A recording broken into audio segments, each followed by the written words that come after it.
Et vous qu'on peut chanter encore? Et vous sentez quoi?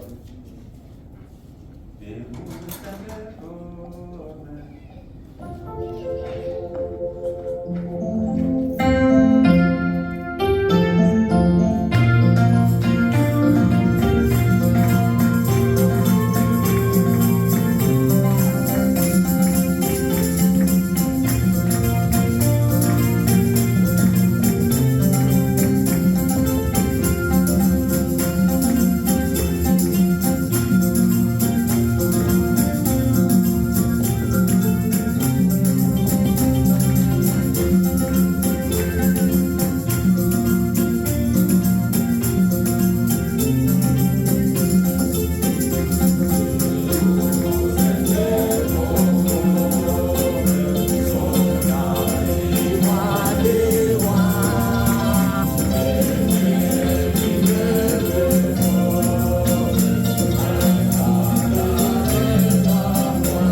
Que Dieu vous bénisse richement. Je me suis étonné comme chantons debout Sainte-Corte. Nous ne nous levons pas. Les soldats. Amen. Amen. Même se lever pour chanter. Nous sommes des frères. Est-ce que nous sommes debout pour nous battre? Nous qui avons difficulté de se lever pour chanter. Nous encore le Seigneur. Amen.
lire dans le livre de Michée, Sura ya 5 Michée chapitre 5. na verse ya 2. Deuxième verset. Michée chapitre 5, verset. Mika sura 5 na verse ya 2 tunasoma kwa Yesu Kristo. Amen. Bali wewe Bethlehemu Efrata, uliye mdogo kuwa miongoni mwa elfu za Yuda, kutoka kwako wewe atanitokea mmoja atakayekuwa mtawala katika Israeli, ambaye matokeo yake yamekuwa tangu zamani za kale, tangu milele. Amen. Amen. Et toi, Bethléem Ephrata, petite entre les milliers de Judas, et toi sortira pour moi celui qui dominera sur Israël, et dont l'origine remonte aux temps anciens, au jour de l'éternité. Amen. Tuombe. Prions. Baba yetu lezi mwone, Notre Père Céleste, asante kwa mchana mzuri tupatie. merci pour la bonne journée que tu nous as donnée. Tunakuja kusudi moja kukuabudu. Nous sommes venus seulement pour t'adorer. Jionyeshe kwetu Baba yangu katika nguvu zako za ufufuko. Démontre-nous avec la force de résurrection. Jidhihirishe kwa kila mmoja wetu Bwana. Manifeste-toi à chacun de nous. Usikubali mwanadamu aonekane katikati yetu, N'accepte pas que l'homme puisse prendre la place de lakini wewe mwenyewe upate kuonekana katika nguvu zako et kubwa. toi-même que tu puisses te manifester dans la force de résurrection. Tunakuamini kwamba tutakuwa katikati yetu mwanzo na mwisho. Nous croyons que tu seras au milieu de nous du début à la fin. Uliahidi kwamba utatufundisha wewe mwenyewe. Tu nous as promis que tu nous enseigneras toi-même. Ukubali Bwana kufundisha mchana wa leo, Accepte de nous enseigner la journée d'aujourd'hui ili kwamba uokovu, uzima na uponyaji upate kuonekana katikati yetu. pour que les saluts, la vie soient manifestés entre nous. Tunaomba kushukuru mwenyewe Yesu Kristo. Nous prions en remerciant notre Seigneur Jésus-Christ. Amen. Unaweza kuketi. Vous pouvez vous asseoir. Kuna somo letu ndogo tu hapa leo. Nous avons notre petit sujet. Ni swali ndogo. C'est une petite question. Pourquoi la petite Bethlehem? Kwa nini Bethlehem mdogo? Sababu tulisoma hapa Parce que nous avons dit ici, kwamba bali wewe Bethlehemu Efrata, toi Bethlehem Ephrata, ambaye yuko mdogo sana kwamba utajwa katika maelfu ya Yuda, qui la petite entre les milliers de Judas, lakini kwako watatoka mtawala. mais de toi sortira un roi. Hii ilikuwa ni unabii ambao ulikuwa unatangazwa. C'était une prophétie qui a été proclamée. Sababu kuzaliwa kwa Yesu, maisha ya Yesu Kristo hapa kwa dunia, Parce que la naissance de Jésus et sa vie entière ilikuwa imetabiriwa tangu zamani. a été prophétisée dans les cas anciens. Yote Yesu alisha alikuwa tunatimiza maandiko, alikuwa anatimiza unabii kila siku. Tout ce que Jésus a fait était déjà prophétisé. Na alikuwa anatimiza unabii yani kila siku. Et il accomplissait la prophétie chaque jour. Sababu ile yote inajaa ni maunabii tu. Parce que toute la Bible est accomplie par des prophéties. Na ndio maana tunaamini kwamba katika vitabu vyote vya madini ambavyo vinaweza kuwa dunia, C'est pourquoi nous croyons parmi tous les livres de religion, Biblia ndio kitabu cha kweli. c'est la Bible qui est la vérité. Kwa nini? Pourquoi? Kwa sababu kenyewe kinatabiri. Parce que la Bible prophétise. Hakuna vile vitabu ambavyo vinatabiri. Il n'y a pas d'autres livres qui prophétisent. Vingine ni makodi de morale tu kutengeneza watu wajue kuishi dunia. D'autres livres sont là seulement pour donner la morale. Lakini hii ni unabii. Mais la Bible, c'est une prophétie. Tangu kitabu cha Mwanzo mpaka Ufunuo ni unabii wenyewe. Depuis la Genèse jusqu'à l'Apocalypse. Na yote inatimika kila wakati, kila dakika neno la Mungu linatimilika. Et toutes ces prophéties s'accomplissent chaque jour. Hivi tuko hapa unabii unatimilika Isa. Comme nous sommes ici, la prophétie s'accomplit. Sisi wenyewe tuko tunatimiza kwa kwetu hapa ni kutimiza unabii. Nous-mêmes, nous sommes ici pour accomplir la prophétie. Wewe mwenyewe ni unabii. Toi-même, tu es la prophétie. Unabii kwamba uko unabii. Crois-tu que tu es la prophétie? Mungu alikuwa ameahidi kwamba atajipatia watoto na ndio sisi. Dieu avait prophétisé qu'il aurait des enfants et c'est nous. Alikuwa shetani kwamba atajipatia watoto. Il avait déjà prophétisé qu'il aurait des enfants Na ndio sisi hapa. et c'est nous qui sommes ici. Sisi tuko watoto wa Mungu. Nous sommes les fils de Dieu. Hatuna mashaka sisi watoto wa Mungu. Nous n'avons pas de doute, nous sommes les fils de Dieu. Unaweza shakia baba yako kama ndio baba yako. Est-ce que vous pouvez douter de ton père? Qu'il est ton père? Nisema kwamba uko mtoto wa mashaka. C'est que tu es un enfant de doute. Sababu wengine wanasema watoto wa Mungu wanaweza kuwajuaje? Parce que nombreux se posent la question, comment connaîtront les fils de Dieu? Tu ne peux pas connaître celui qui est de Dieu et qui n'est pas de Dieu. Mais la Bible nous montre clairement que les fils de Dieu sont manifestés. Les fils de Dieu sont manifestés. Celui qui aime son frère est né de Dieu. Mais si, ma sœur, si tu as la haine contre ta sœur, dans toute ta vie, tu as des haine contre ta sœur, dans ton cœur, tu sais que tu ne peux pas l'aimer. Tu n'es pas né de Dieu. Malgré les faiblesses de quelqu'un. Ton frère, c'est ton frère. Ta sœur, c'est ta sœur. Dans la chair, nous avons des frères, des sœurs qui font des désordres. Mais il reste mon frère parce qu'ils sont nés de même père. C'est de même ici, c'est ce que nous sommes. Dieu nous a appelés connaissant nos faiblesses. S'il allait me donner la place de choisir, je n'allais pas choisir quelqu'un. Si elle allait te donner la place de choisir, tu n'allais pas me choisir. Parce que tu allais regarder mes faiblesses et ne pas me choisir. Mais comme Dieu voit, il voit avant la chose, il connaissait comment nos vies seront. Et il nous a aimés. C'est comme les Écritures disent qu'il a aimé Jacob. Et il a haï Esaü. Et il était avant leur naissance. Pourquoi il arrive à aimer celui-ci et à haïr l'autre? Lui-même, Dieu connaissait déjà leur vie avant leur naissance. Il connaissait déjà la vie de Jacob et la vie d'Esaü. Il connaissait que Esaü resterait Esaü jusqu'à la fin. Mais il a vu ce qui était dans Jacob. Ce qui était dans Jacob, c'est ce qui a fait que Dieu puisse aimer Jacob. C'est pour dire que Dieu nous a connus avant la fondation du monde. Avant notre naissance, il nous connaissait. C'est ce qu'il a dit à Jérémie. Il a dit que depuis que tu étais dans les ailes de ta mère, tu étais prophète. Vraiment, Dieu nous aime. Comment tu peux te demander comment tu es né? On peut pas, nous ne voulons pas parler de cela parce que ça concerne la biologie. Parce que lorsque tu es né, tu n'étais pas seul. Vous étiez de milliers de semences. Mais toi, tu as fait l'effort pour aller affronter là-bas. Et c'est Dieu qui connaissait cela, connaissait que toi, tu seras ici. Il n'y a pas quelque chose que Dieu n'a jamais contrôlé. Tout ce qui est dans ce monde est contrôlé par Dieu. On te demandait, lorsque Jésus était ici, on lui demandait l'impôt. Il a demandé dans les caisses il n'y avait rien. Parce que Judas était voleur. Imaginez. La Bible dit que Judas était voleur. Et c'est lui qui gardait les trésors. Mais Jésus l'a supporté. Parce qu'il connaissait le travail qu'il allait faire.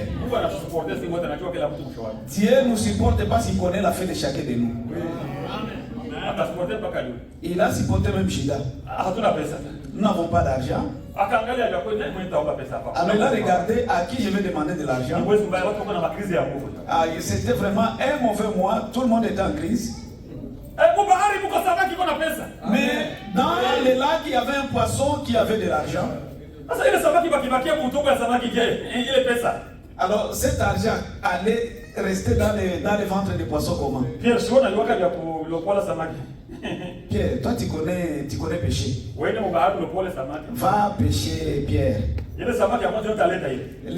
premier poisson que tu vas attraper, ouvre la bouche, tu trouveras de l'argent dans les bras. Tu vas payer ton impôt et mon impôt. Pourquoi? Parce que Dieu contrôle tous les êtres. Ceux qui sont dans l'eau, ceux qui sont sur la terre, ceux qui sont visibles et ceux qui sont invisibles. Les êtres surnaturels, ceux qui sont sur la terre terrestre, les êtres terrestres et les êtres célestes. Dieu contrôle tout. Mais jusqu'à ce que l'Écriture dit, la petite fourmi, Dieu lui donne de la nourriture. Amen. Dieu donne de la nourriture aux fourmis.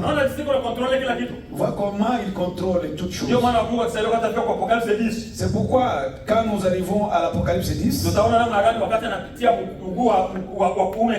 nous verrons comment lorsqu'il a mis son pied droit sur la mer et le pied gauche sur la terre, il avait un livre ouvert. Il avait un livre ouvert. Parce que tous les sceaux étaient déjà ouverts. Est-ce que vous comprenez ça? Et il a crié. Et les tonnerres se sont fait avoir. Branham demande, est-ce que vous savez pourquoi? Parce qu'il venait réclamer sa richesse. Ceux qui sont dans les lacs lui appartiennent. Et ceux qui sont sur la terre lui appartiennent. Quand il est venu payer la dette, il a payé la dette pour tout. Même si les êtres, même si la nature soupire encore, mais nous sommes déjà rachetés.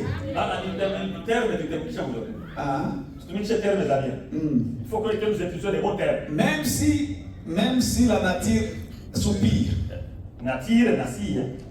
même si la nature est nous avons été sauvés. Nous avons été sauvés. Nous attendons notre rédemption. Tunasubiria ukombozi. Il y a la différence entre le salut et la rédemption.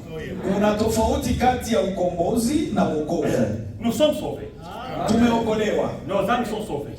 Nafsi zetu zimeokolewa. Mais dans la chair, nous souffrons encore. Lakini katika mwili tunateseka. C'est que nous attendons la rédemption de nos corps. Tunasubiria sasa ukombozi wa miili. Et qu'est-ce que la rédemption? Na ukombozi ni nini? C'est le retour à la position initiale. Kurudia kwa hali yetu ya asili. Tulikuwa nani sisi? Nous étions dedans. Qui étions-nous? Nous étions de qui? Qui étions-nous? Qui étions-nous? Tulikuwa wanani? Nous étions des dieux sur la terre. Des dieux. Tulikuwa wa Mungu. Amen. Des dieux. Nous étions des dieux sur la terre. Je suis Dieu. Amen. Tu es Dieu. Ma sœur, tu es Dieu.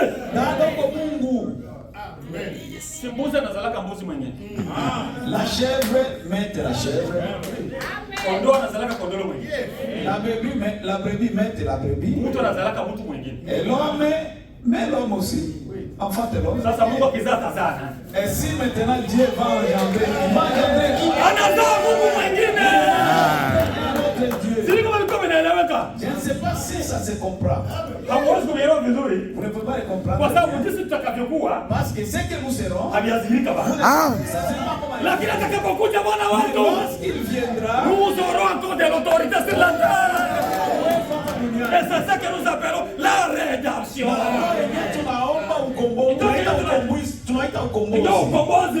C'est ça la rédemption. Rentrer dans la position qu'Adam avait dans les jardins d'Éden. Nous sommes dans la joie quand nous écoutons ces choses. Nous ne persévérons pour rien. Nous persévérons parce que nous savons ce que nous tenons. Ce que nous tenons. Amen. C'était la prophétie. Que Jésus serait né. Et là où il sera né. Toi, Bethléem, la petite entre deux milliers. Kwa sababu wakati Yoshua alikuwa anapartager pays. Parce que quand Josué partageait le pays, wakati walifika mwinti ya ahadi, quand ils sont arrivés dans les pays de promesses, kila kabila ilipata sehemu yake. Chaque tribu avait sa part. Sawa na Mungu alibapanga. C'est que comme ce que Dieu avait déjà dit. Sababu Mungu alibapanga mmoja wataenda magharibi, wengine mashariki, wengine kaskazini, wengine kusini. Parce que Dieu avait déjà dit qu'il y a certains qui iront au nord, au sud, à l'ouest et à l'est. C'est ce que Dieu avait partagé.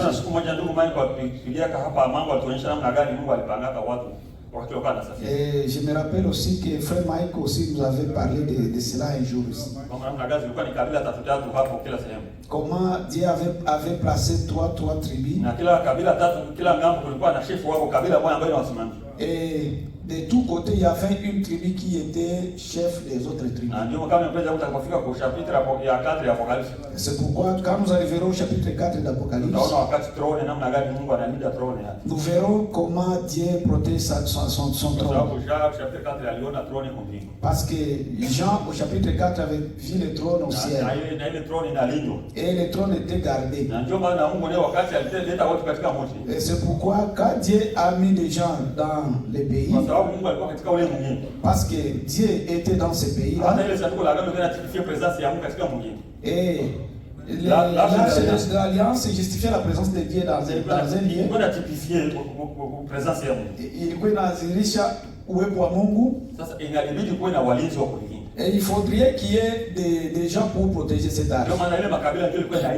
C'est pourquoi ce sont ces tribus-là qui gardaient cette arche. C'est pourquoi lorsqu'il les a placés, les a été au nord, au sud, à l'est et à l'ouest. Même lorsqu'ils sont entrés dans les pays, il les a placés de cette manière. Alors, la tribu de Juda était à l'ouest. Et on les a donné même les lieux où ils vont habiter, les villes où ils vont habiter. Parce que lorsqu'ils avaient conquis ces lieux et appartenaient aux autres personnes, ils ont chassé les autochtones et Dieu les a donnés. Quand ils sont entrés, ils ont même cité les noms des lieux ou des villes qu'ils ont conquis. Et dans les villes de Juda, c'est là où se trouvait Bethléem. Mais Bethléem n'a pas été dit ou prononcé parmi les villes parce que c'était une petite ville. Dans toutes les villes qu'on a distribuées à Juda, on ne parlait pas de Bethléem. C'est pourquoi dans la mission on dit que Bethléem tu es petite. Même lorsqu'on faisait le partage, on ne t'avait pas prononcé. Mais toi, malgré que tu es petite, sortira un dominateur. Alors Frère Branham se demandait pourquoi on avait choisi la petite Bethléem. Et pourtant en Israël, il y avait des grandes villes qui avaient vraiment des renoms. Ils se sont passés beaucoup de choses. Et le prophète dit que si on allait choisir Shiloh, c'est là où vivait Samuel. Et c'est là où aussi Anne, la mère de Samuel, était partie prier. Avant qu'on construisait les temples, les gens partaient à Shiloh pour prier. C'était une ville sainte parce qu'il y avait la sainteté de Dieu. Les gens voulaient appeler cela une ville sainte. Parce que la gloire de Dieu était là. Parce que lorsque l'arche de l'alliance est quelque part, la gloire de Dieu aussi est là. C'est pourquoi les gens partaient adorer là où était l'arche de l'alliance. Et vous savez comment Anne qui était la femme d'Elkana, qui était partie là à prier. Comment elle a prié jusqu'à ce que Dieu lui a donné sa vie. Chaque année, les gens ils partaient pour aller donner des offrandes.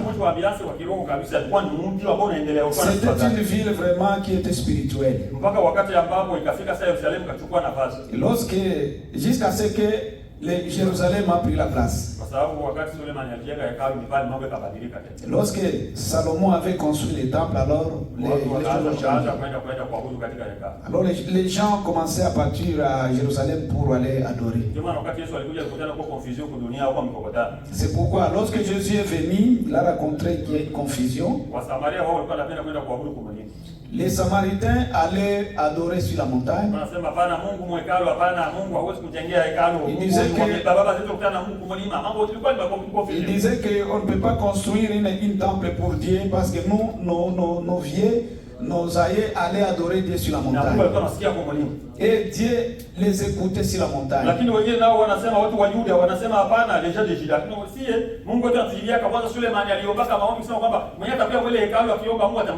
Alors les gens de Juda disaient que si nous prions dans ce temple, Dieu va nous écouter. Et c'est vrai qu'ils allaient là-bas et quand ils priaient, Dieu les écoutait. Ceux qui partaient sur les montagnes, Dieu les écoutait. Ceux qui étaient partis sur les temples, Dieu les écoutait. Mais ils setiraillaient chacun. Dieu est ici, Dieu est ici. Dieu est prêt pour un cœur qui est prêt. Je ne sais pas si Dieu n'a pas de Dieu n'a pas de parti pris. C'est pas à dire qu'il est sur la montagne ou il est dans les temples. Dieu est près de l'âme qui lui cherche. C'est pourquoi tous ceux qui partaient sur les montagnes, s'ils étaient prêts, Dieu les écoutait. Et ceux qui partaient dans les temples, s'ils étaient pires, Dieu les écoutait. Dieu regarde la position du cœur. Si vous les cherchez dans la vérité, Dieu va se manifester. C'est ce que Jésus a rencontré sur la terre. Quand il s'est rencontré avec cette femme samaritaine, cette femme disait que nos pères allaient sur la montagne et Dieu les écoutait. Vous les gens de Juda, vous allez dans les temples. Alors Jésus avait dit que l'État est venu et il est déjà. Les vrais adorateurs adoreront dans la vérité et dans l'esprit. Si vous êtes dans la vérité et dans l'esprit, c'est pourquoi c'est être prêt. C'est pourquoi nous parlons même l'histoire de Corneille. Il était un homme de nation. Il craignait Dieu, il donnait de l'offrande. À cette période-là, ce sont les Juifs qui se disaient que c'est Dieu leur appartenait. Ils ne savaient pas que la porte était ouverte même pour les hommes des nations. Même Pierre aussi avait les mêmes sentiments. Mais lorsqu'il a eu la vision, et Dieu lui a vu qu'il était déjà affamé. Il a bien calculé. Quand Dieu veut voir quelqu'un, il calcule le moment où il est en besoin. Et Pierre aussi avait la famine. Et il disait déjà aux gens de lui préparer la nourriture. Quand on préparait, il attendait. Il s'est retrouvé dans la vision. On lui a apporté des crapauds, des serpents. Pierre connaissait dans l'Ancien Testament que toutes ces choses on les mangeait pas. La liste que Moïse avait donnée, c'est cette liste que Dieu lui a envoyée. Si c'était vous et moi, on allait déjà commencer à dire au nom de Jésus. Et Pierre avait dit que moi, je ne peux pas manger. On lui a dit, c'est ça la nourriture, mange. Il a dit que nous ne mangeons pas de telle nourriture. Moïse avait dit que ces aliments peuvent nous souiller.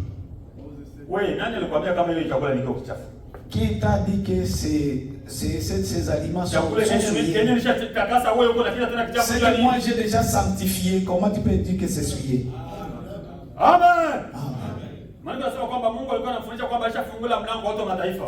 Les Écritures disent que Dieu lui apprenait que Dieu a déjà ouvert la porte pour les gens des nations. Nous étions la saleté devant Dieu. C'est pourquoi Dieu va avec l'ordre.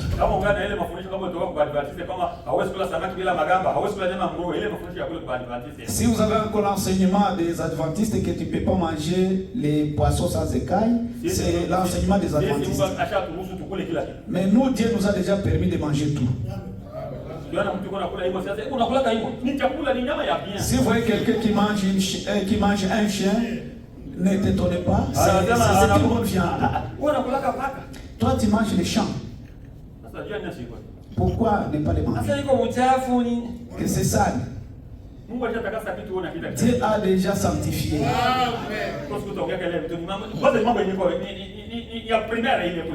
Ce sont des choses primaires qu'on peut parler.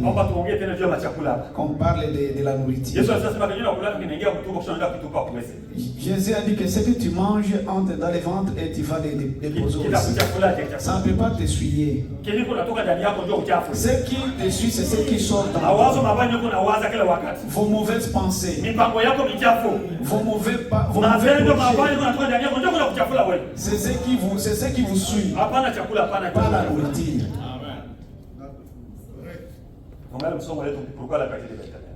Nous sommes dans notre leçon pourquoi la petite Bethléem. La prophétie dit qu'il devrait être né à Bethléem.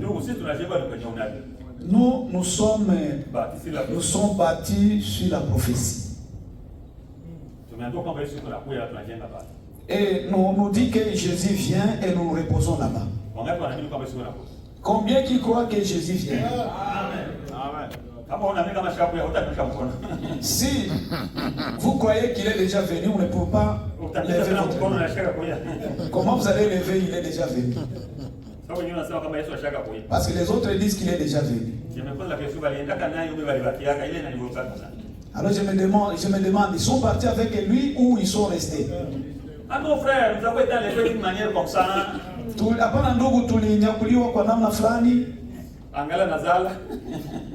Ils continuent à mettre au monde. Ils commettent le péché. Il est déjà enlevé, il demande encore pardon à Dieu.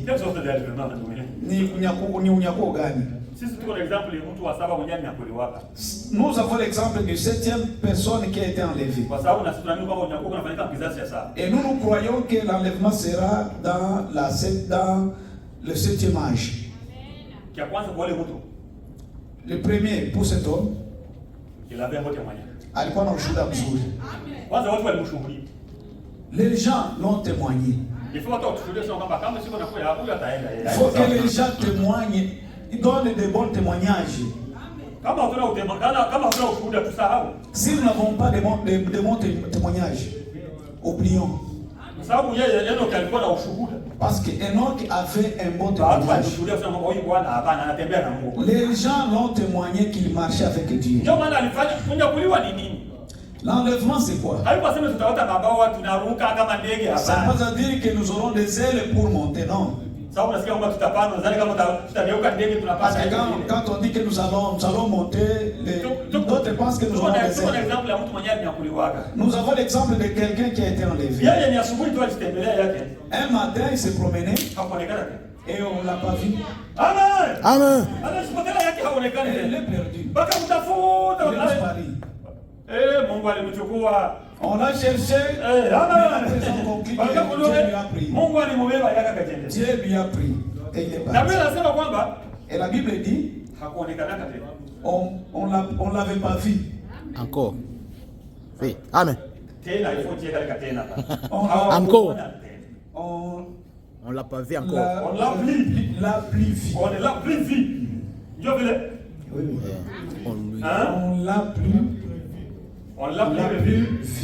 Il a tellement le vu le terme approprié. On l'a plus le vu. C'est pourquoi je n'aime pas prêcher en français. Il a d'autres mots, il faut qu'on cherche les mots. Non, je ne sais pas. On l'a plus vu. On l'a plus le vu. Mais toi, on te voit. Nous te voyons encore. Mais non qu'on ne l'a pas vu. C'est que ton enlèvement est un enlèvement. Un faux enlèvement. Un faux enlèvement. Si c'est vrai enlèvement, si tu pars. Et lorsque nous partons, on ne peut plus nous voir. C'est cet enlèvement que nous attendons. Et ça va se passer. Ça se fera bientôt. Parce qu'il y a des prophéties qui s'accomplissent chaque jour. Il y a des prophéties qui vont s'accomplir dans cet âge. Que Dieu nous a écrit qui va s'accomplir dans cet âge. Et d'autres que Dieu nous a révélées par la bouche du prophète. En 1933, il a vu 7 choses qui devaient précéder l'enlèvement. 7 événements qui doivent précéder la venue de Jésus.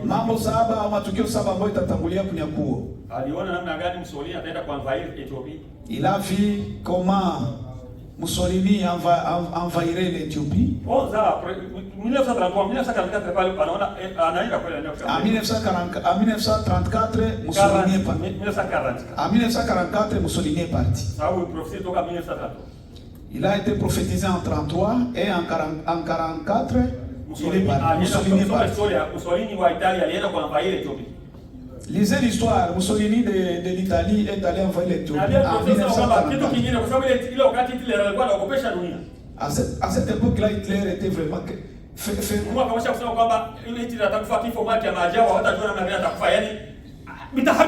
Il a prédit que Hitler devrait mourir une mort vraiment mauvaise. C'est un mystère. Un mort mystérieuse. Voilà, une mort mystérieuse.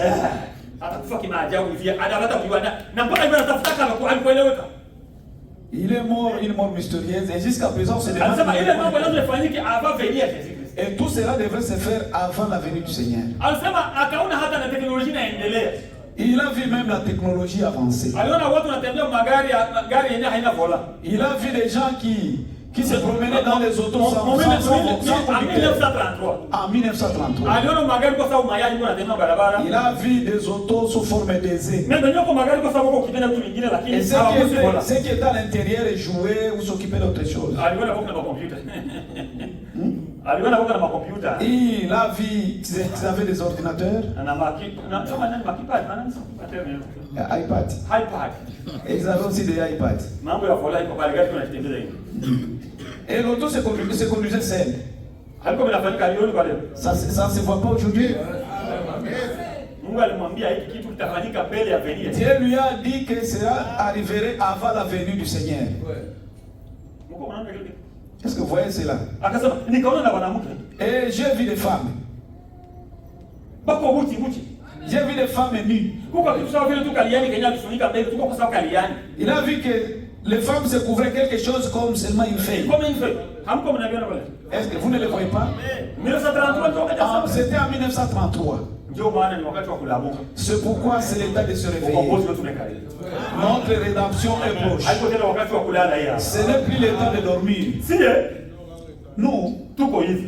Nous sommes les yeux ouverts. Tout ce qui se passe, nous le regardons. Ce qui se passe en Israël, nous le suivons. Ce qui se passe dans les nations, nous le suivons.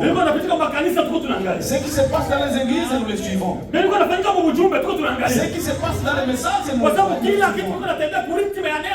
Tout ce qui se passe va au rythme de la parole.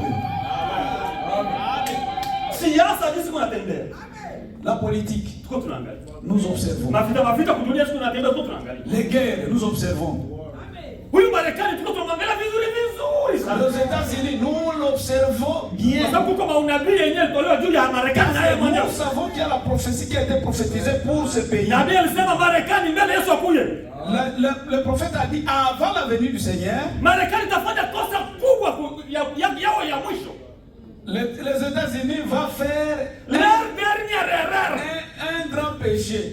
Ils feront leur dernière erreur. Ils mettront une femme au pouvoir. C'est ainsi dit l'Éternel.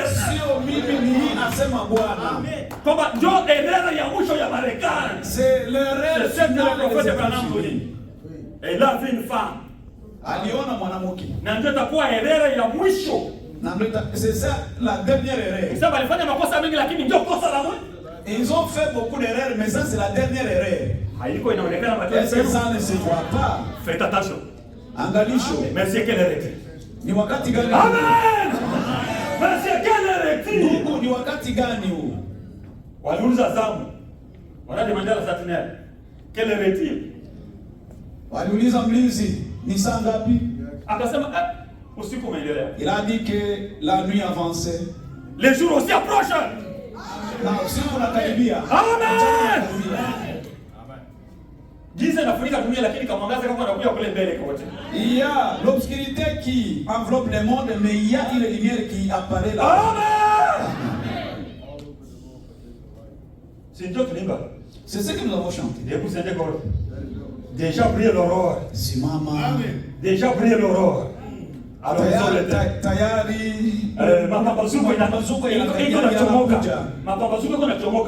yanakuja. Usiku unaendelea lakini mapambazuko yanachomoka. La nuit avance mais il y a l'aurore qui apparaît. Unaona ni maunabii. C'est la prophétie.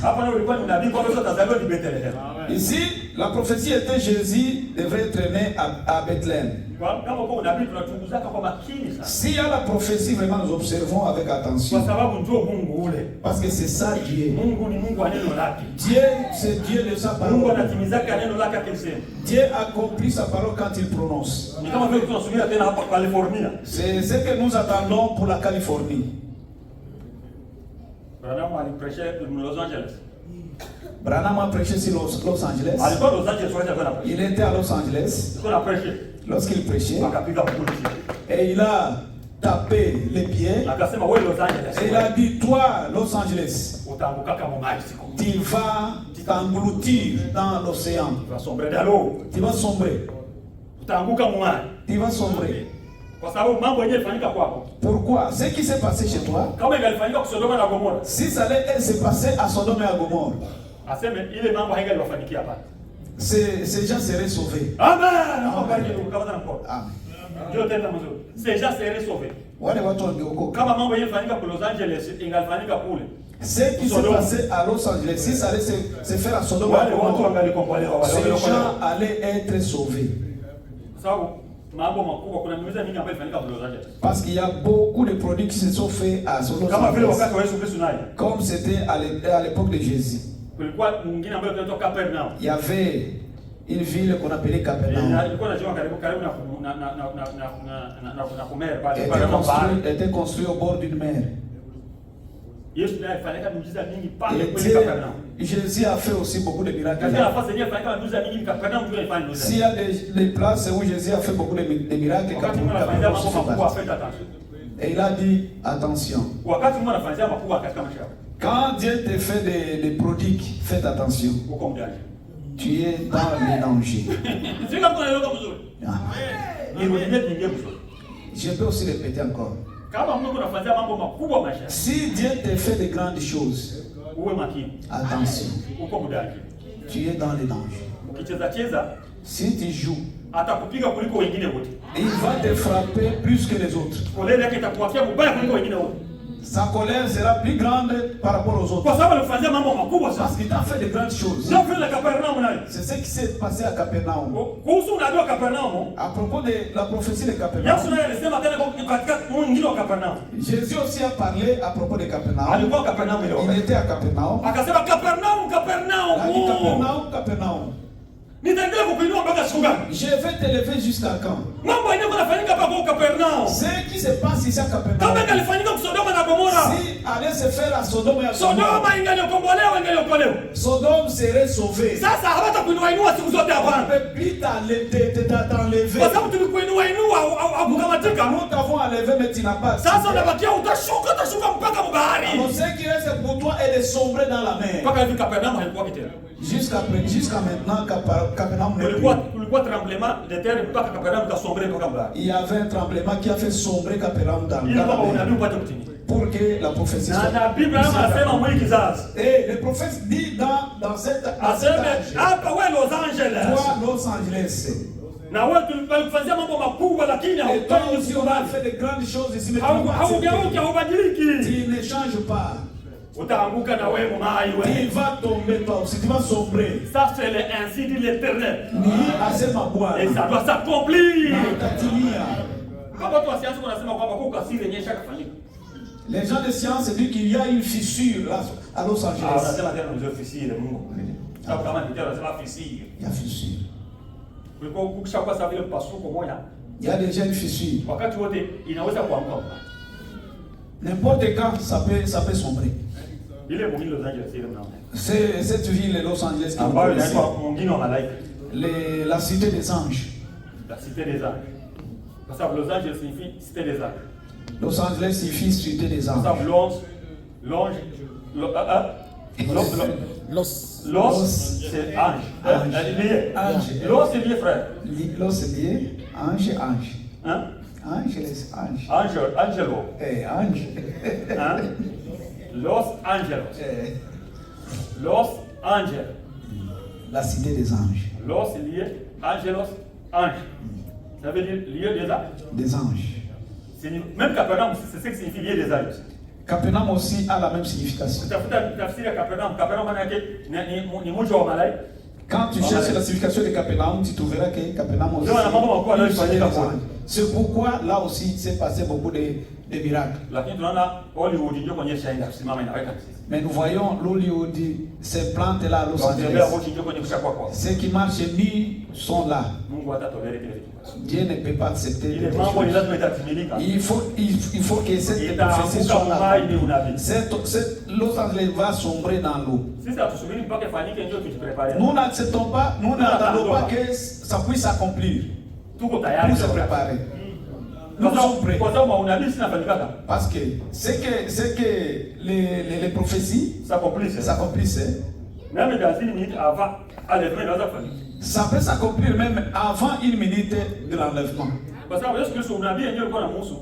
Parce que la prophétie qui lui concernait, ce qui concernait Jésus, beaucoup de prophéties se sont accomplies lorsqu'il était sur la croix. Parce que vous connaissez ça. C'était dans un laps de temps que beaucoup de prophéties sont accomplies. Presque 20 prophéties. C'est la croix. Nous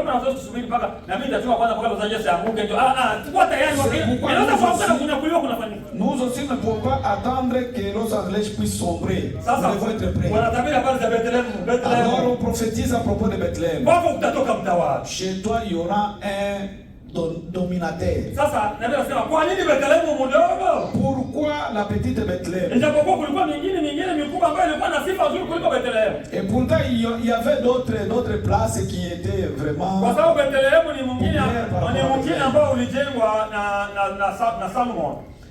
Bethléem était une ville construite par Salomon. Salomon était un descendant de Juda. C'est le père d'Obed. Obed a engendré Boaz.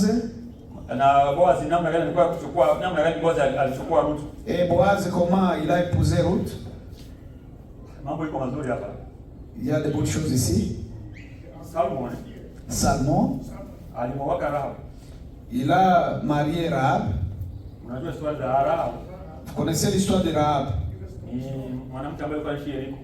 C'est une femme qui vivait à Jéricho. Elle était prostituée. Quand tu dis prostituée, elle ne faisait pas cela en cachette. C'était son métier.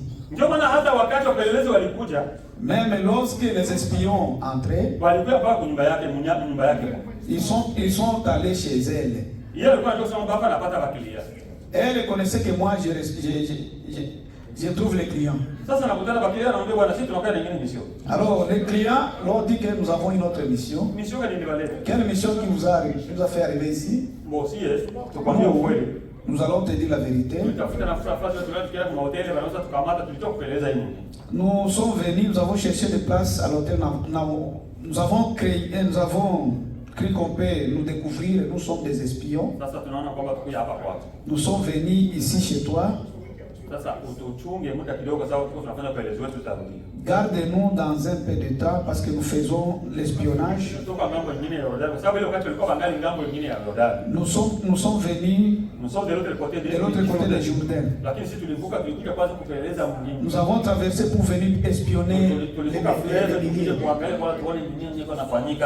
Nous avons traversé le fleuve pour venir espionner les milliers. Nous sommes venus prendre ces milliers. Nous connaissons déjà vos nouvelles.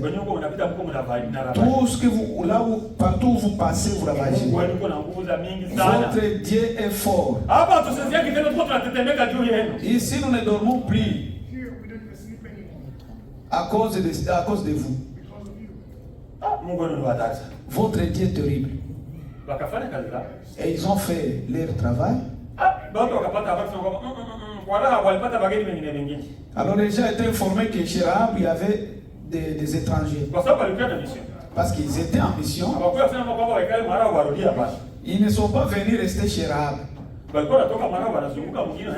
Ils quittaient chez Rahab pour aller passer dans les milliers. Et les gens avaient observé qu'il y avait deux gens qui entraient chez Rahab et sortaient. Et ces gens ne sont pas d'ici. Oui, si tu es étranger, tu seras rapidement identifié. Alors, ils ont dit que ces gens ne sont pas les nôtres. Il semble qu'ils sont des espions. Alors le roi a dit aux gens de les chercher. Lorsque Rahab avait appris cela, les a cachés sur le plafond. Parce que sa maison était attachée au mur de Jéricho. Parce que les Jéricho étaient entourés par le mur. Et quand ils sont venus, Rahab a dit que vous connaissez mon métier. Et Rahab avait une place. Ces gens-là sont venus dans un lieu spécial. Et dans les autres milliers, peut-être que ceux qui les logeaient allaient être tués. Mais comme elle était prostituée, elle a été défendue. Il avait sa défense. Elle a dit, moi j'ai reçu des clients. Je ne sais pas si ils étaient de l'autre côté ou d'ici. Moi je suis resté avec eux. Et dans ces 2 jours, je l'ai vu partir. S'ils étaient des juifs, je ne sais pas. Vous savez que moi je suis prostitué. Qu'est-ce qu'ils allaient dire aux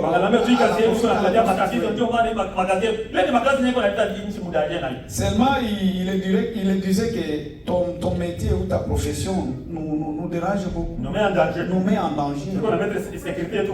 Oui. Mais notre pays est en sécurité. Quand ils sont rentrés, alors ils les ont fait sortir. Ah, il a dit, comme ça, cherchez la place pour fuir. Si vous allez entrer dans la forêt, et vous ne pouvez plus passer par la porte. Comme ma maison est attachée au mur, la clôture de la ville, alors passez à travers la fenêtre et allez vous cacher dans la forêt. Mais vous m'avez déjà dit que vous venez détruire ces victimes. Et je sais que vous allez tuer toutes les personnes ici. Alors, moi qui a déjà mis ma vie en danger à cause de vous. Ah oui, tout à fait épargné. Alors, ils ont dit que toi, on va t'épargner. Cette corde que tu apportes pour nous faire descendre, c'était une corde rouge. Amen. Amen. C'était une étoffe rouge. Nous voulons une étoffe rouge dans notre vie. Il y a un habit rouge que Dieu nous a donné, c'est le sang. Si vous le mettez sur votre porte, si Dieu le voit, il va passer au-dessus de vous. Amen. Cet habit. Mais lorsque tu viendras, mettez cette corde à ta fenêtre. Lorsque nous viendrons, nous allons voir c'est le signe. On ne verra plus, on ne verra pas autre chose, on verra seulement le signe. Dieu, Mungu anataka tu ishara. Kama shawasema weka ishara, weke ishara. S'il a dit que mettez les signes, lui il voit les signes. Kama vile kumisri tena. C'est ce qu'il a fait même en Égypte. Wakati malaika alikuja kupiga wazaliwa wa kwanza. Lorsque l'ange est venu détruire tous les premiers-nés. Mungu aliwaambia kwanza muweke damu kwenye vizingiti vya nyumba. Dieu les a dit que mettez des sang sur les linteaux. Solution ilikuwa ni kuweka damu. La solution était de mettre des alikuwa kupiga magoti, Dieu sauve-moi, unajua. Je suis l'enfant d'Abraham. Non, Mungu haisikii. Niko mtoto wa Abraham hapa. Dieu n'écoutait pas, je suis l'enfant d'Abraham. Mungu alikuwa anasikia niko mtoto wa Abraham. Dieu écoutait le signe. Mungu alikuwa anasikiliza tu ni ishara. Yeye alikuwa kuangalia ni ishara kama uliweka ishara. Dieu venait regarder les signes. C'est ça que Dieu fait toujours. Hiyo ndio Mungu anafanya kila wakati. Kwa sema appliquer les signes, vous devez appliquer les signes. S'il dit mettez les signes, appliquez les signes, mais appliquez les signes. Acha kuambia kwamba ni damu Yesu tunaweza kuokoa basi kuna kingine. Si c'est le sang du Seigneur Jésus qui va nous sauver, c'est ça, c'est seulement ça. Hakuna njia nyingine ya pili nyota il n'y a pas une autre voie. Hautatengeneza tena mimi tebe tu mzuri kwa maisha yangu mzuri ya kunyooka. Vous ne pouvez pas comprendre maisha yangu fort archivo. Vous ne pouvez pas créer une autre voie en dehors de ce que Dieu a dit. Baba je ferai les miens, j'aurai quelques actes comme ça qui vont sauver matendo. Mateso vaka mtu ndo. Le matendo hayokuagi mtu. Ni ya mzuri kwa sababu imani bila matendo inakufa. Les actes sont bons, mais la foi sans les actes c'est mort. La foi sans les actes est morte. Mais les actes ne sauvent pas. Nous avons l'exemple de quelqu'un qui avait de bons actes, mais il est perdu. Il y a un jeune riche. C'est-à-dire kijana.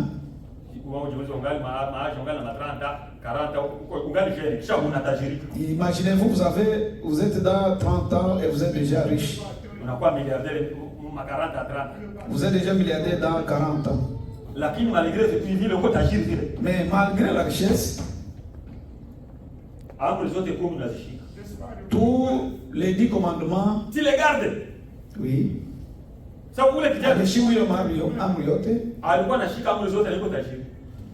Il gardait tous les 10 commandements pendant qu'il était riche. Mais toi seulement avec les taxes de 5 000, tu es déjà en haut.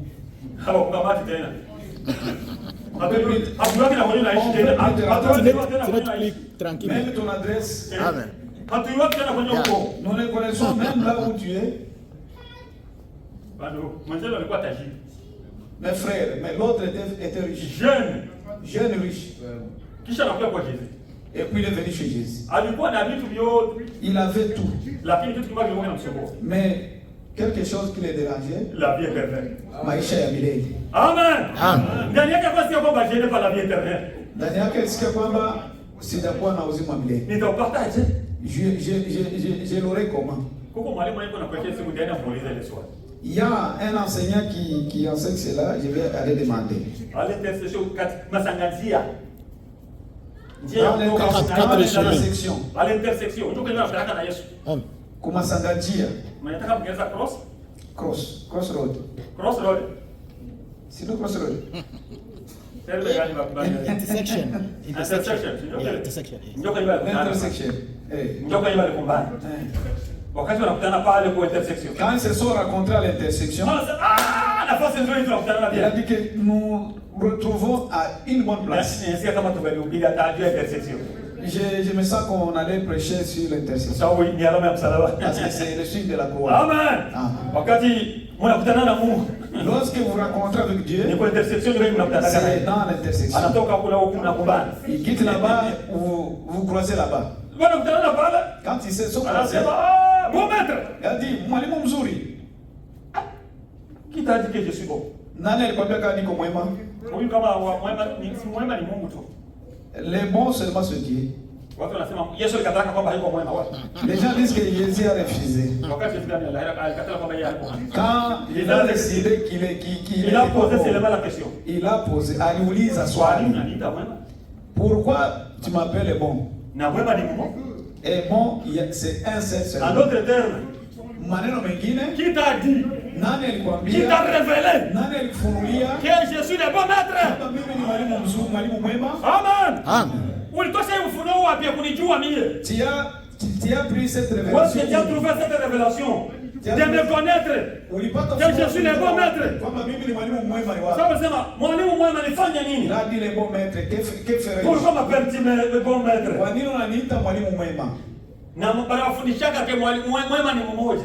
Et on vous enseigne que un bon, c'est seulement ce qui est. Na ule vijana kuna job sana kwamba huyu ni mwalimu mwema. Et ces garçons connaissaient que celui-ci c'était un bon maître. Mais critère ilimwangusha. Mais masharti ilimwangusha. Nifanye nipate uzima milele. Que ferais-je pour avoir la vie éternelle? Yesu akamwangalia. Jésus lui a regardé. Sinakwenda pale commandement. Haujui amri 10? Commandement. Amri 10. Hapana, seulement je les ai écoutés. Sikuzisikia.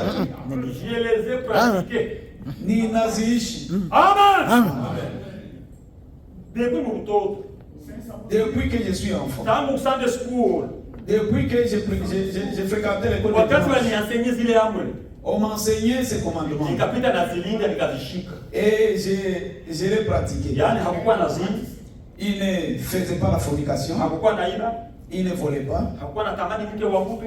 Il ne désirait pas. Il ne désirait pas la femme. Il ne convoitait pas la femme d'autrui. Hakuwa na convoiter mali ya watu wengine matendo. Il ne convoitait pas la richesse d'autrui. Alikuwa yaani kimatendo alikuwa en ordre. En ordre, il vivait correctement.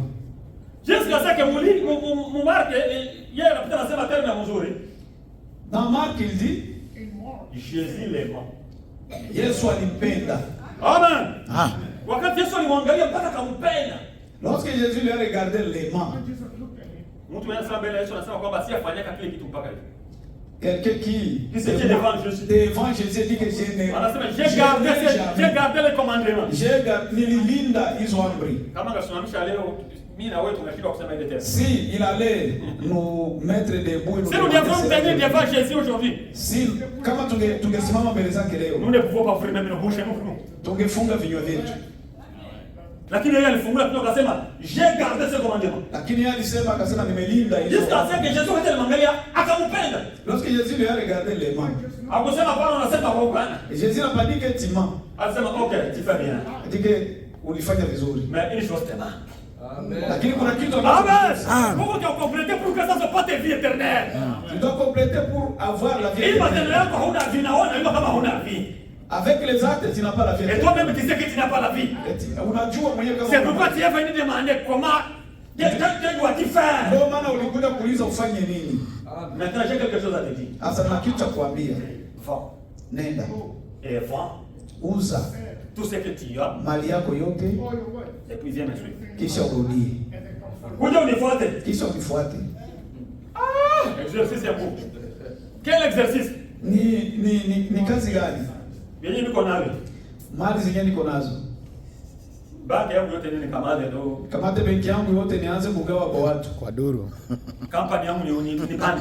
Makampani que je donne aux autres. Et après nianze hii maisha ya Petro kwanza na yeye classe. Et puis que je commence la vie. Je me suis fait partout comme ça. La vie de Pierre, de circuler partout.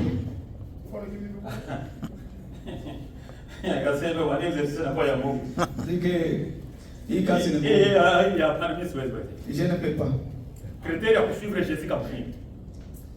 Les critères de suivre Jésus, ils sont difficiles. Parce que Jésus lui a dit, va vendre tout ce que tu as. Et puis suivez-moi. Suivez-moi. Si tu ne suis pas Jésus, c'est ça les critères de la vie éternelle. Tu peux tout faire, tes actes, quoi que ce soit, je ne sais pas. Unaweza ukafanya matendo yako yote. Mambo mazuri. Ce sont des bonnes choses. Lakini vie éternelle. Mais maisha milele. Ni Jésus-Christ. C'est Jésus-Christ lui-même. Il faut kufuata Jésus. Il faut suivre Jésus. Wakati yule bwana alishindwa Yesu akaangalia. Lorsque cet homme a échoué, ngamia nayo kapita. Et puis il y a l'âne qui est passé. Le chameau qui est passé. Le chameau qui est passé. Jésus a dit aux gens, vous voyez les chameaux qui passent? C'est facile que le chameau passe dans le trou de l'aiguille qu'un riche entre dans le royaume d'ici.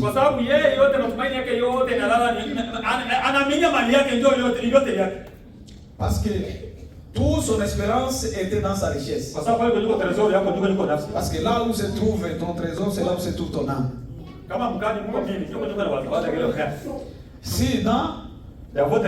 Si dans votre carte il y a quelque chose, c'est là où sera vos pensées. Si dans votre débit card il y a quelque chose, c'est là où sera ton âme. C'est ce que la Bible dit. Là où il y a ton trésor, c'est là où il y a ton âme. C'est ce que tu penses chaque jour. Et ce que Jésus dit, qu'il soit d'abord le numéro 1 dans ta vie. Nous voulons seulement montrer que tu peux avoir des bons actes, et tu perds avec tous ces actes. Ce jeune garçon, c'est le même garçon que Jésus avait parlé à propos de lui. Quand il a terminé à parler, il est parti et vraiment il a beaucoup prospéré. Et il a beaucoup prospéré. Et il s'est battu sur la poitrine. Que mon âme repose-toi. Parce que tout ce que tu cherchais, je l'ai déjà trouvé. Alors le soir, on l'a dit qu'aujourd'hui tu vas quitter ce monde. Et tout ce que tu as préparé, qui va le manger? C'est pas si vous comprenez. Si nous pouvons les suivre, nous allons les retrouver même dans l'enfer. À l'enfer, il est entré dans l'enfer parce qu'il n'a pas suivi Jésus. Les œuvres sont bonnes. Mais croire l'œuvre de Golgotha, c'est une bonne chose. C'est une très bonne chose. Nous parlions à propos de Bethléem qui a été conçu par Salomon. C'est lui qui était le mari de Rahab.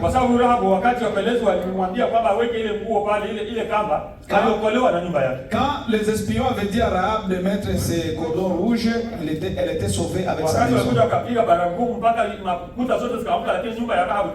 Lorsqu'on avait sonné les trompettes, toute la ville a été tombée, excepté la maison de Rahab. Parce qu'il y avait le signe qui gardait cette maison. Et lorsqu'ils sont entrés dans la ville, on l'a aussi compté parmi les Israéliens. Et on dit qu'on ne peut pas le tuer, il devient le nôtre. Et parmi l'armée, un militaire lui a aimé. Et on l'appelait Salmon. Et il l'épousa. Il a marié une prostituée. Encore une femme des nations. Un garçon de Bethléem. Salmon était de Bethléem. Et c'est lui-même qui a commencé à construire Bethléem. Un jeune de Bethléem qui aima une femme païenne ou des nations.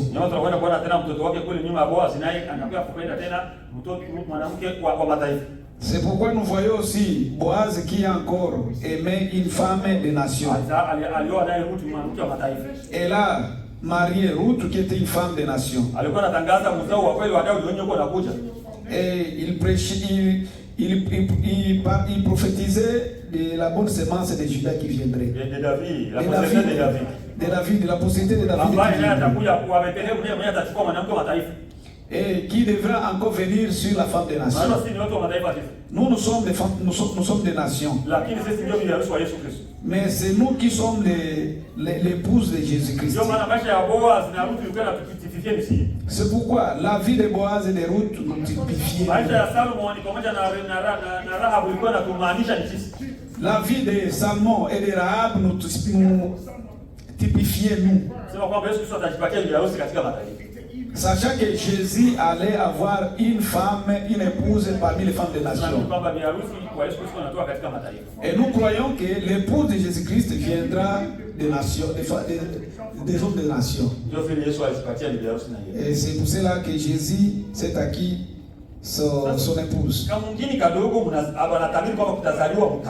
Une petite ville, mais qu'on a prophétisé que dans cette ville sortira un roi.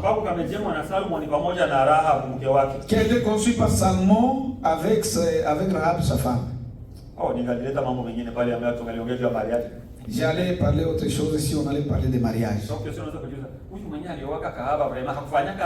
Alors, on peut se demander, celui qui s'est marié à une prostituée n'a pas commis de péché. Elle a épousé une prostituée. Et dans l'écriture, Paul dit, si tu te réunis avec une prostituée, vous devenez un. C'est pourquoi faites attention, vous qui convoitez, qui fréquentez les prostituées. Celle-ci aussi était prostituée. Elle était prostituée à cause de la vie qui était dans sa vie. Nombreuses filles s'abîment à cause de la vie. Parce qu'à la maison, il n'y a pas la parole.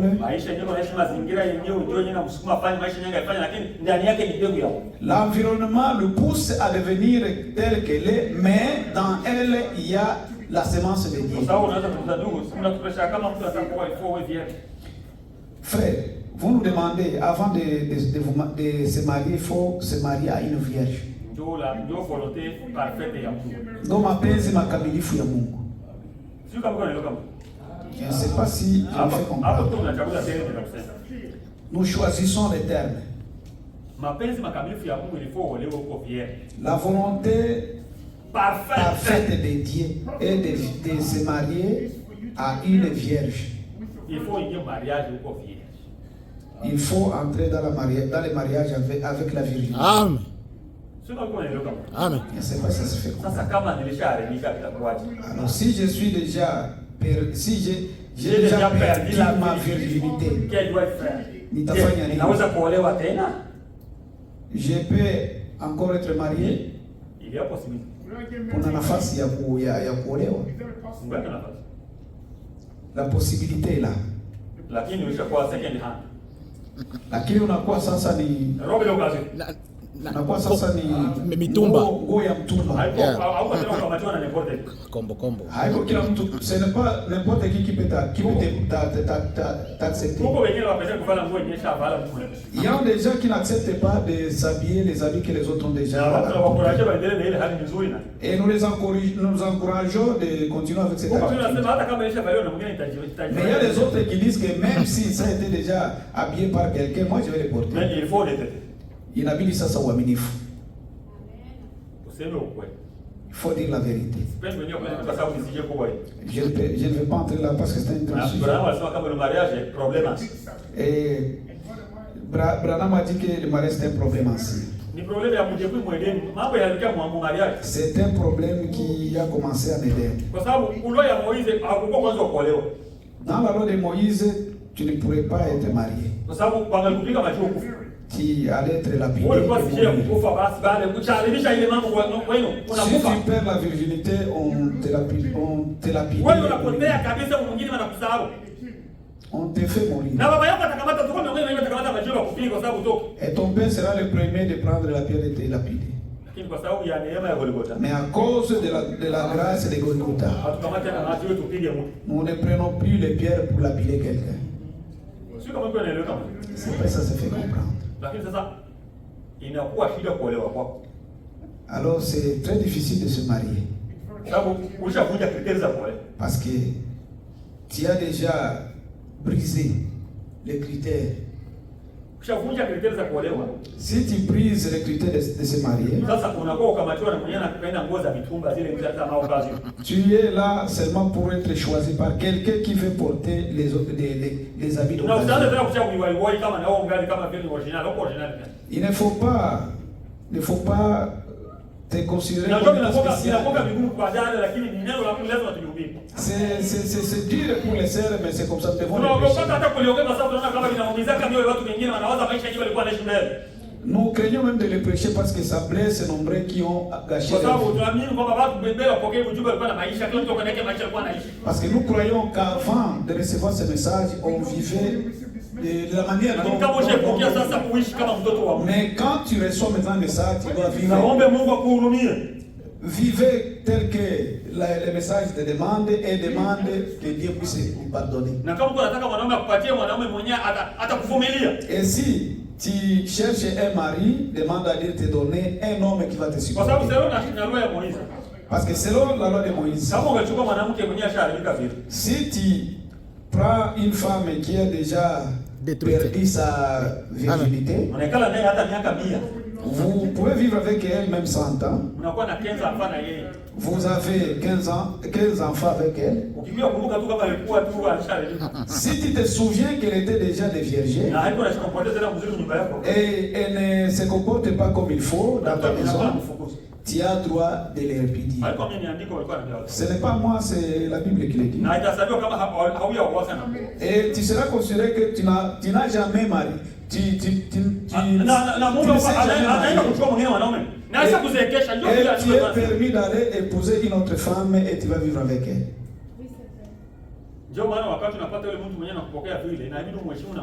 C'est pourquoi quand tu reçois un homme qui t'accepte de vivre avec toi, il faut les respecter.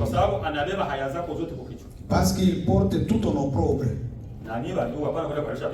Et même vous les frères, il ne faut pas abîmer les filles d'autrui. Quand tu as déjà abîmé les filles d'autrui, tout se paie ici-bas.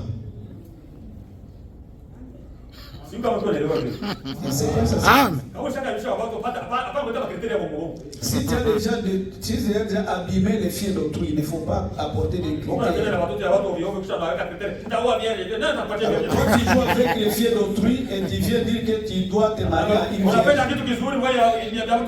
Toi tu aimes les bonnes choses mais tu détruis les autres. Toi tu détruis les filles des autres mais tu veux que tes filles soient saines. Si tu détruis les filles des autres, Dieu te donnera une grande prostituée. Parce que tout se fait ici-bas. Si tu as fait cela, tu as une dette chez Dieu. Et tu seras payé ici.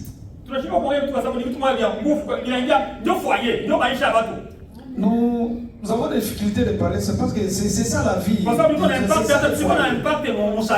Parce que ça, il a la face ça de l'impact dans les salles. Il y a quelqu'un qui m'avait posé une telle question. Il y a une femme qui était mariée, elle était la deuxième bureau par exemple.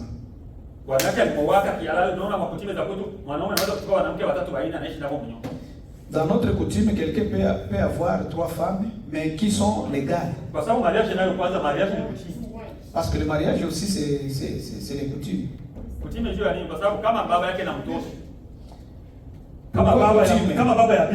Comme le père de la fille. Si le père d'une fille te donne sa fille, après avoir donné la dot, c'est déjà déclaré que même si tu n'es pas venu ici à la chair, tu viens seulement recevoir la bénédiction. Ici il y a seulement la bénédiction. Mais lorsque ton père te cède à un garçon, tu es déjà marié. Tu es déjà marié. Je ne sais pas si ça se comprend.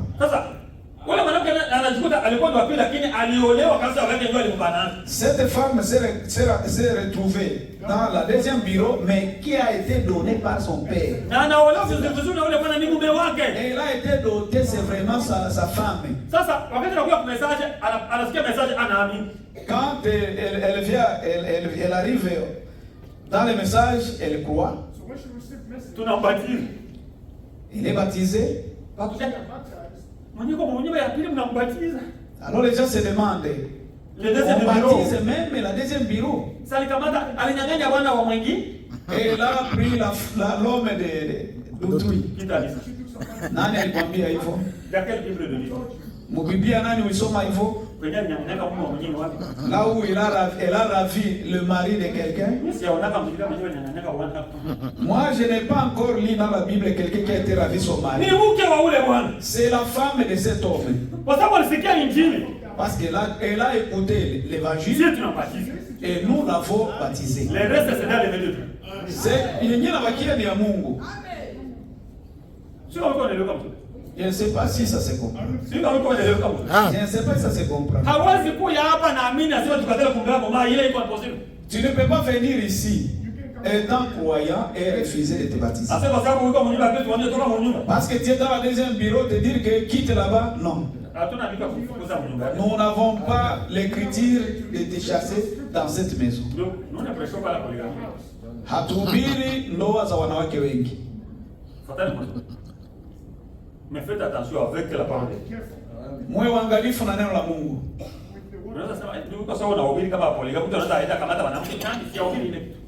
Frère, c'est comme si tu prêches la polygamie, que l'homme est permis d'aller prendre d'autres femmes.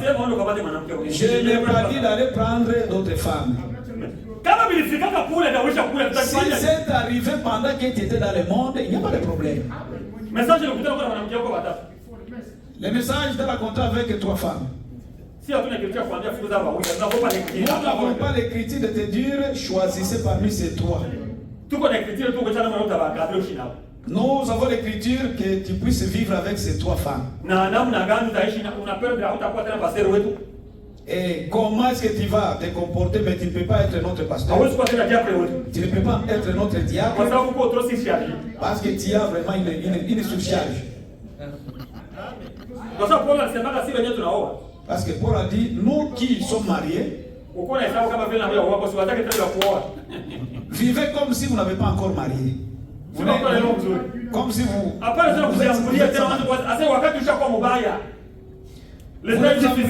l'état déjà difficile. Une femme te semble difficile de la nourrir, de la vêtir. Allez l'épouser et tu connais déjà les messages. Tu vas aller demander chez son père et son père va t'accepter. Tu vas d'abord quitter dans la parole et puis partir. Et si tu quittes dans la parole, nous allons directement te chasser. C'est pourquoi nous n'avons pas la foi de te dire que tu peux aller prendre notre femme.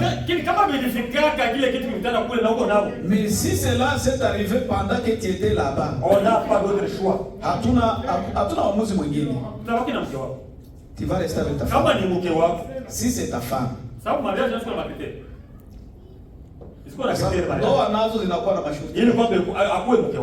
Pour que pour qu'elle soit ta femme. Tu peux aller le prendre pourtant qu'elle était déjà la femme d'autrui. Parce que tu ne peux pas prendre la femme d'autrui. Si réellement c'est ta femme. Nous n'avons pas la Bible ou l'écriture de dire que chasser cette femme. Moi, avec ces parenthèses, je crains parce que je crois qu'il peut y avoir beaucoup de questions. Ouais, que même l'assemblée est calme. Parce que nous touchons là où il y a l'abcès. Nous touchons là où il y a la plaie. D'autres cœurs là commencent à trembler. Soyez tranquilles, mes sœurs. Si Jésus t'a accepté, si le frère t'a accepté, si elle t'a accepté, soyez seulement obéissants. Ne pas de penser contraire que le frère peut changer. Parce que le frère aussi a commis des dégâts. Je me rappelle à mon frère. Mon frère. Demi-frère. Non, il m'a posé mon demi-frère. Step brother. Frère wako. Frère, même Faras anasema ka demi, frère tu dois te mettre l'interne. Demi-frère. Demi-frère. Half brother. Iko Malawi. Step brother. Il est à Malawi. Aliacha mke wake Malawi akaenda South Africa. Il a laissé sa femme à Malawi, elle est partie en Afrique du Sud. Kule South Africa ni akaanza kufanya madesordre ya mingi kule. Quand il est arrivé en Afrique du Sud, il a commencé à faire des désordres. Hatumi mke wake anashuka. Elle n'envoie pas la ration à sa femme. Et sa femme aussi, en se débrouillant, elle a reçu la grossesse. Alors, le frère qui m'a téléphoné que ma femme est déjà grosse. Je vais les chasser avec tous ses enfants, d'ailleurs, ce ne sont pas mes enfants. Je lui ai demandé une question, mais il m'a pris appelé.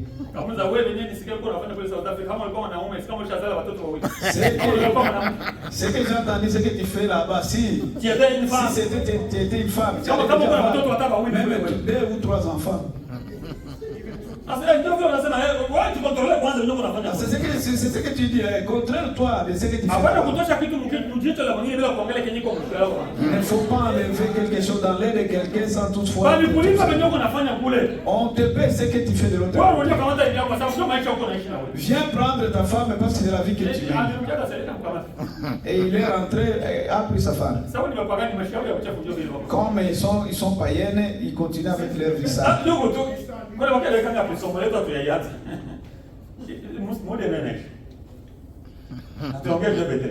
n'avons pas encore parlé à propos de Bethléem. Pourquoi la petite Bethléem? La Bethléem est petite, mais chez elle, il viendra un roi. Dieu fait chaque chose avec son programme. Et il sait pourquoi il fait cela. Pourquoi il a choisi Bethléem? Il a choisi Bethléem parce que c'est lui qui sera né. C'est un pain qui vient du ciel. Vous croyez cela? Jésus a dit aux Israéliens que aux Juifs que vos pères ont mangé la manne et ils sont morts. Mais celui qui mangera ma chair et boira mon sang aura la vie éternelle. Parce que moi je suis le pain qui quitte du ciel. Jésus c'est un pain qui descend du ciel. Alors c'est pain qui est descendu du ciel. C'est pain du ciel. ne pourrait pas descendre à Jérusalem. Il n'allait pas descendre à Sion. Ou à Sion. Il ne pourrait pas descendre à Samarie. Il devrait descendre dans la maison du Père de Dieu. Parce que Bethléem, c'est-à-dire la maison du Père de Dieu. Amen. Sasa vile ni mkate kutoka kumbingu. Comme c'était le pain qui descendait. Inabidi ukuye katika nyumba ya mikate. Dans la maison des pains. Alléluia. Kila kitu Mungu anatembeza na utaratibu wa kuelewa. Chaque chose Dieu le fait marcher selon selon l'ordre de sa parole. Unaweza kujiuliza mpaka Bethlehem, kwa nini Bethlehem? Pourquoi Bethléem? Bethlehem maana yake Bethléem, c'est-à-dire nyumba ya mkate. La maison de pain de Dieu. Ndio nyumba ya mkate. C'est ça la maison de pain de Dieu. Na ndio maana katika nafasi zote Palestina kule. Parce que dans tous les Palestines, nafasi moja iko très fertile kuliko zingine ni Bethlehem. La partie très fertile c'est Bethléem. Nafasi kwenye mimea na utaka vizuri wanapata mavuno ya mingi ni Bethlehem. Là où on récolte beaucoup, c'est à Bethléem. Là où on cultive le bleu, c'est à Bethléem. Si vous cherchez les paix, c'est à Bethléem. C'est pourquoi Naomi a fait. Elle a quitté dans la maison de paix de Dieu parce que à ce moment-là, elle est allée chercher le paix ailleurs. Et pourtant les Juifs, Dieu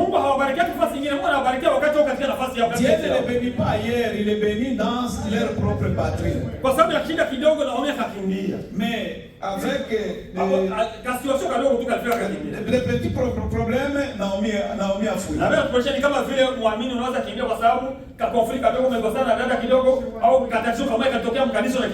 C'est ce que le prophète a dit pour les croyants, avec des petits conflits, vous quittez l'église. Comment ça dire que je ne peux plus entrer dans leur église? Tu cherches une dénomination, tu pars avec ta famille et tu te reposes là. Je te dis pas. Mais tu ne rentreras pas de la manière dont tu es parti. Connaissez cela? Naomi est partie. Parce qu'il y avait la famine à Bethléem. Il est parti avec. Elle était remplie. Elle était partie remplie, mais elle est rentrée. Elle a tout perdu. C'est pourquoi même si la situation est comment, restez dans la parole. Il y a la tempête qui va frapper. Il faut que la tempête frappe. Mais dit que je suis déjà ici. Je n'ai pas une autre place pour partir. C'est ici où il y a la vie. Naomi, l'erreur qu'elle a fait est de quitter. Et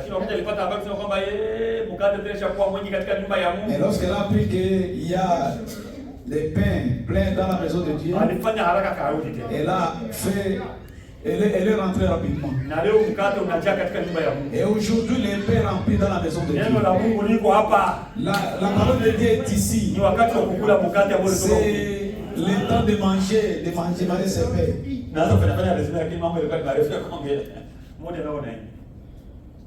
Naanza kufupisha mambo sababu muda unaenda. Parce que les choses de Bethléem sont de bonnes choses.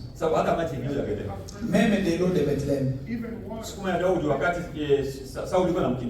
Un jour David, lorsque Saoul les pourchassait, il s'est caché dans les montagnes avec ses hommes. Il a eu soif. De l'eau qu'il buvait là-bas n'était pas bon. Et il s'est souvenu des eaux de Bethléem. Et il a dit, kama ningalikunywa maji ya Bethlehem, si j'allais boire de l'eau de Bethléem, ndio maji ya kwanza mwinti yote hii, c'est la meilleure, l'eau potable de tous les pays. Kama ningalikunywa hiyo wakati ningalisikia furaha. Si j'allais boire cette eau, j'allais être joyeux, j'allais être hata maji mazuri nilikuwa napatikana ni Bethlehem. Même de l'eau potable. Sababu kwenye kuko chakula kizuri, kwenye kuko maji, kuko uzima bale. Là où il y a la nourriture, de l'eau, il y a aussi la vie. Bethlehem ndio mlichaguliwa sababu ilikuwa ni nafasi ya maji mazuri. Bethlehem, il y avait de bonnes eaux. Na maji ya uzima hayatoka fasi. Et la vie, l'eau de vie n'allait pas quitter.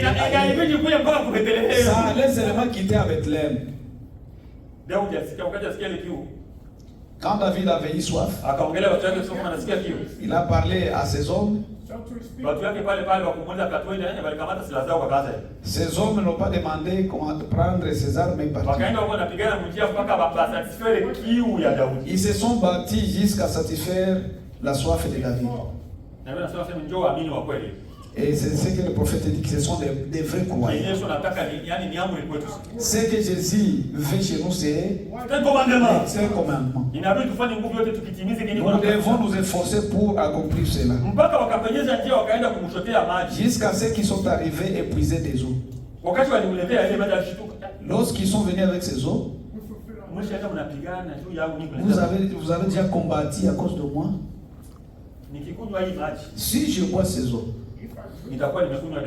je vais boire. C'est comme si je bois vos sangs. Volontairement.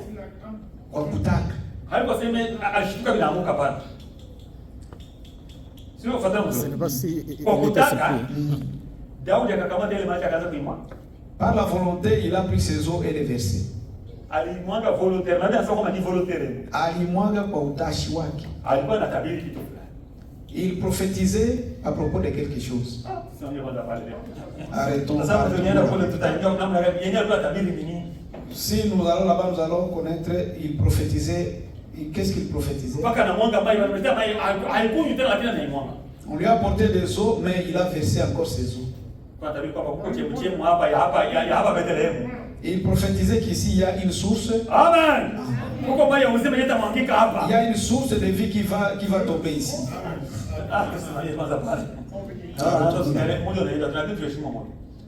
Respectons le temps. Si c'est la volonté de Dieu, nous allons terminer cela. C'est pourquoi nous sommes partis un peu très loin. Essayez de nous comprendre. Vous pouvez préparer quelque chose pour parler. Mais autre chose viennent vous introduire dans une autre chose. Et puis les prédicateurs qui sont ici comprennent cela.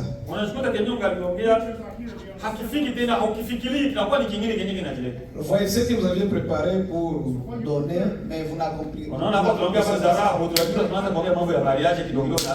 Vous-même imaginez-vous, vous avez commencé à parler à propos des rahables ou des mariages, ainsi de suite. Et pourtant, ce qui concerne le mariage, c'est vraiment compliqué.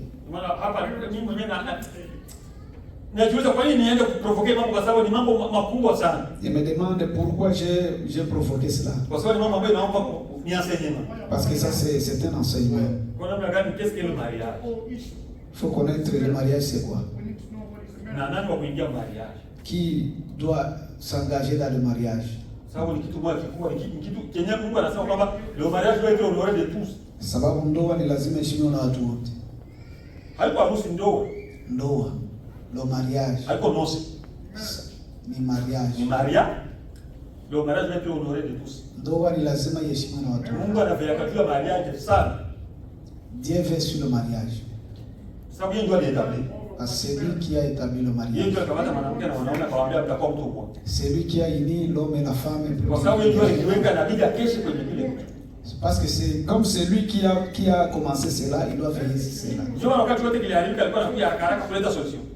Parce que lorsque on a brisé ce lien de mariage, il est venu. Chaque fois quand ça allait mal, chaque fois quand ça allait mal, Dieu venait intervenir. Mungu alikuwa anakuja na kushughulikia. Wakati wa Musa vurugu ilikuwa akakuwa intervenir. Au temps de Moïse, Il est venu. Wakati wa prophète wote kila mtu aleta solution kwa wakati. Kila mtu na solution yake. Autant de prophètes, il est venu. Kila mtu alipatia yake portion. Chacun venu lui a donné la portion pour résoudre ses problèmes. Na Paul naye wakati wake Mungu anapatia nyata namna ya kuamua. Quand Paul est venu aussi, Dieu lui a donné sa portion pour résoudre ses problèmes. Anakuja kwa anaonyesha yake portion. Quand Branham est venu aussi, lui a donné sa portion pour résoudre ses problèmes. Mariage, c'est vraiment un problème. Et dans chaque âge, Dieu a donné sa portion pour résoudre ses problèmes.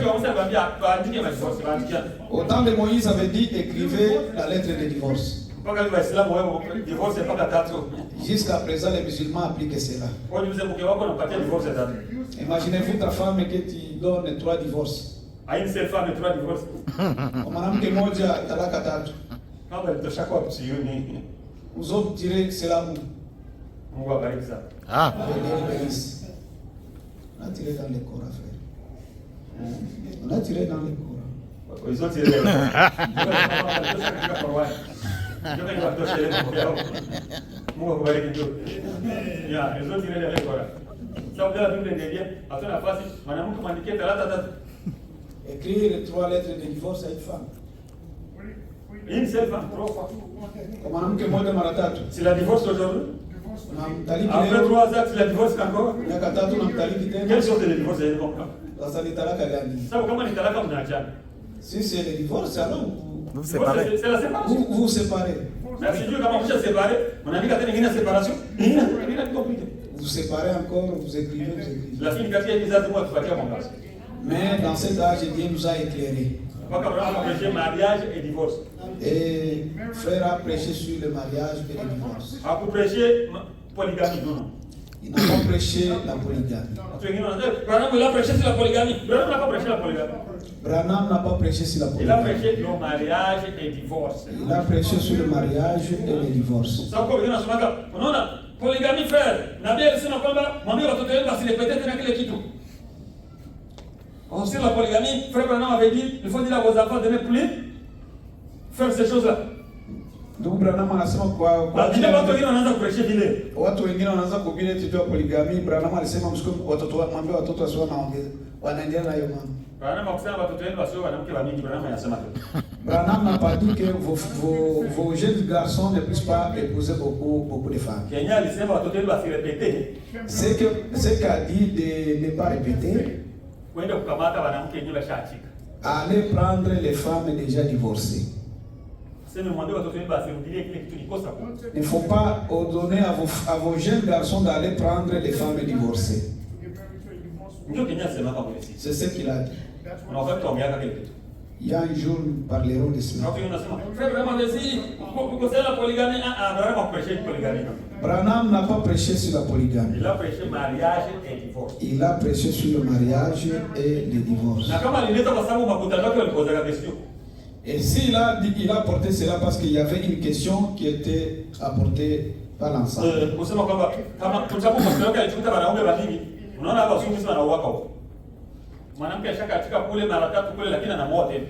savez, le mariage de nos frères blancs, il peut épouser une femme et répudier 3 fois, 4 fois. C'est ce qui était même dans l'assemblée de Branham.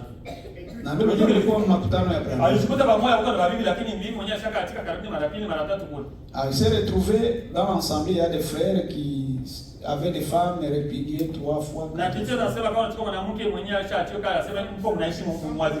Et la Bible dit que quand tu épouses une femme répudiée, tu commets l'adultère.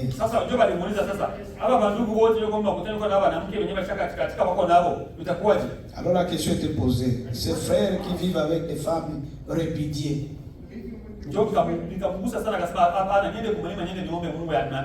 alors ça lui a dérangé, pourquoi il est parti sur la montagne aller prier. Alors Dieu lui a révélé ce qu'il devrait faire. Alors, Amen. A dit que Dieu a dit à ces hommes qu'il les a pardonnés. C'est mon assemblée, j'ai dit à mon assemblée. Alikuwa anasema ndio makutano yake. Nasema makutano yangu aliniambia niwe wenyewe makutano kama Mungu aliwasamehe. Il a dit Dieu m'a dit de dire à vous frères de mon assemblée que Dieu vous a pardonné. Maintenant, enseignez vos jeunes garçons de ne pas répéter ça. Qui ne partent pas prendre les femmes et répudier. Mais il n'a pas touché le problème de polygamie. Parce qu'à propos de la polygamie, il y a une autre question qu'il a répondu. Il a dit que ceux qui soutiennent la polygamie sont dans l'erreur. Et ceux qui soutiennent la monogamie aussi sont dans l'erreur. Et ceux qui soutiennent la monogamie sont dans l'erreur. La vérité est au milieu. Ce n'est pas moi, c'est Branham qui parle de cela. Que Dieu vous bénisse. Que Dieu vous bénisse. Je vous ai pris quelques 10 minutes. Excusez frère, je vous ai pris à peine quelques 10 minutes. Même dans vos services, vous allez nous patienter. Vous savez, quand nous sommes ici, nous ne voulons pas quitter. Comprenez frère.